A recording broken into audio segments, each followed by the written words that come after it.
Avec nous maintenant, Pierre Fitzgibbon, ministre de l'Économie et de l'Innovation du Québec. Bonsoir. Bonsoir, M. Filion. Alors, on va jusqu'à 15 000 de pardon. Pourquoi 15 000? On imagine que c'est assez pour beaucoup, mais que c'est très peu pour d'autres. Écoutez, on a regardé, premièrement, on a 12 000 entreprises qu'on a ciblées, qui sont affectées par, dans les 3 régions administratives, par les fermetures complètes ou partielles. On a regardé aussi pour les bars et restaurants, les moyennes, les frais fixes, et on comprend que nous remboursons tous les frais fixes, sauf la partie salariale, qui, elle, est très bien couverte par la subvention salariale du fédéral. Je pense que ça va permettre à la majorité de pouvoir passer à travers ce mois qui va être, il faut l'avouer, très difficile pour tout le monde. Dans la mesure où c'est le gouvernement et ce gouvernement qui décide de fermer comme étant sa solution dans les circonstances, est-ce que vous ne devriez pas couvrir 100 % des coûts fixes et couvrir beaucoup plus que 15 000 $ pour bien des entreprises qui n'auront pas, qui n'auront pas assez des 15 000 $? Premièrement, il faut comprendre que nous couvrons 100 % des frais fixes autres que les salaires. Donc, je pense qu'avec le programme fédéral de la subvention salariale, on est en complémentarité. Je suis très à l'aise avec la couverture que nous avons des frais fixes. Maintenant, le 15 000 $, on est allé ce chiffre-là parce que on pensait que c'était adéquat. Il ne faut pas oublier qu'il y a d'autres programmes qui existent. Ce sont des prêts, je dois avouer. La liquidité est disponible. Alors, honnêtement, pour aujourd'hui, je pense que c'est un programme qui nous satisfait. Bien, honnêtement, pour aujourd'hui, c'est parce que les entreprises, c'est pas ça qu'elles disent. Hein. Pour aujourd'hui, elles pensaient rester ouvertes. Elles croyaient avoir investi énormément d'argent, s'être vraiment préparées à respecter complètement les consignes sanitaires avec le 2 mètres et toutes les modalités. Et aujourd'hui, on leur dit qu'on ferme complètement. Alors, il y a des entreprises qui vont avoir besoin peut-être de, je ne sais pas moi, 30 000, 40 000 $, mais ils ne vont recevoir que 15 000 $ de compensation de votre part. Écoutez, premièrement, on réagit à la santé publique. Là, hein. Les règles sont faites par eux autres. Encore une fois, on a 12 000 entreprises qui peuvent avoir jusqu'à 15 000 $ ou tout le frais fixe, qui couvrent tous les frais au complet. Alors moi, je pense quand même c'est un programme qui est relativement riche aujourd'hui. Alors je pense qu'il faut y aller avec ça. C'est assez pour vous? Bien, écoutez, pour l'instant, oui. Pour l'instant, c'est suffisant. Cela dit, sur les quoi, vous avez dit 25 000 entreprises qui connaissent de grandes difficultés présentement. Est-ce que vous nous dites, dans le fond, et qu'il faut accepter jusqu'à un certain point qu'il y a quelques milliers de ces entreprises qui vont faire faillite ou qui vont devoir fermer? Bien, premièrement, il ne faut pas mélanger les choses. Ici, parlons de ce qui est adressé aujourd'hui. On parle de 12 000 entreprises.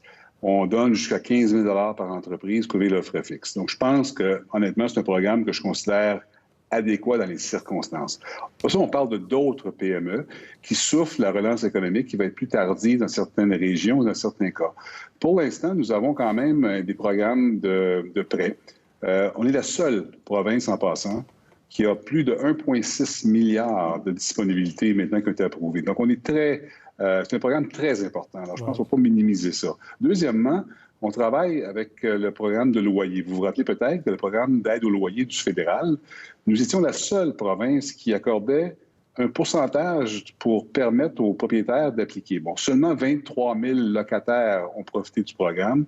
Le fédéral est en train de revoir le programme. On travaille avec eux pour le bonifier. Alors moi, je pense qu'il y a beaucoup d'efforts qui sont faits par le gouvernement du Québec pour s'assurer que les 25-30 000 PME là, à l'extérieur du cadre de la zone rouge, qui ont des pressions, qui ont des difficultés, on fait tout ce qu'on peut pour les aider. Je pense qu'entre le salaire qui va être subventionné et, on espère, un programme de loyer qui va être bonifié, je pense que c'est la bonne approche pour s'assurer que nos PME puissent survivre. L'Ontario ne ferme pas, hein, comme vous, n'a pas la même politique. Et aujourd'hui, le médecin hygiéniste en chef de l'Ontario, le Dr David Williams, disait: pourquoi pénaliser des commerces qui ont beaucoup investi pour la réouverture si on ne peut pas prouver qu'ils sont à la base d'éclosions majeures? Vous répondez quoi à ça? Écoutez, je ne sais pas mon domaine de qualification, M. Filion, faut se fier ou santé publique. Moi, ici, je réagis et je vous dis aujourd'hui, avec les 12 000 commerces qui vont fermer, en donnant jusqu'à 15 000 $, je pense que c'est un très bon programme. On parle d'1 mois. On va voir ce qui va arriver à la fin octobre. On espère tous qu'on va pouvoir réouvrir l'économie au complet. Il ne faut pas oublier que tout le reste de l'économie fonctionne. Sinon, vous allez maintenir votre programme si on devait fermer aussi au mois de novembre? Bien, écoutez, ce que j'ai dit en conférence de presse aujourd'hui, c'est que dépendant de la largeur des régions affectées, dépendant du nombre de mois, il faut que, comme gouvernement, on s'ajuste pour s'assurer que l'écosystème économique puisse avoir une pérennité. C'est sûr qu'on ne veut pas avoir une situation où, quand l'économie va reprendre, en disant fin 2021, qu'une soit dans une situation où il y a eu une hécatombe, je m'excuse, d'entreprise. Alors, il faut être prudent. Mais en même temps, on gère l'argent du public. On met quand même 100 millions dans disponibilité pour le mois d'octobre. Je pense que c'est beaucoup d'argent. Donc, 100 millions, hein, c'est ça que vous avez dit? Oui, bien là, c'est une règle que j'ai appliquée. On a 12 000 entreprises. Mais si au mois de novembre, il faut fermer encore, s'il faut prolonger, est-ce que vous allez continuer d'aider les entreprises? Écoutez, c'est notre devoir de s'assurer que l'écosystème demeure en place. Je travaille étroitement avec mes collègues de finances, au Trésor.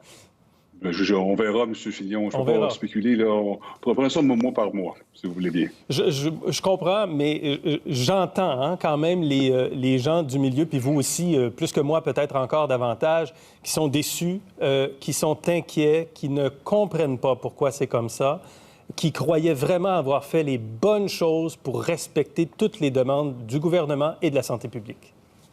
Je pense, comme je dis, je pense qu'il y a deux côtés à cette discussion. La première discussion, c'est sur la santé publique. Alors, de toute évidence, je respecte leur décision et je suis solidaire avec eux. D'autre part, je me répète, le gouvernement du Québec est le gouvernement qui était le plus actif de tous les gouvernements provinciaux pour l'aide aux entreprises. Aujourd'hui, on a une situation qui est relativement bonne par rapport à d'autres secteurs. Alors moi, je suis à l'aise et il faut rester à l'écoute. Et vous avez raison, il faut que l'écosystème puisse avoir une pérennité. C'est le devoir du gouvernement de s'assurer qu'on puisse faire le plus possible. Et dans les circonstances, je suis confortable. Très bien. Merci, M. Fitzgibbon. Merci, M. Philippe. Merci beaucoup.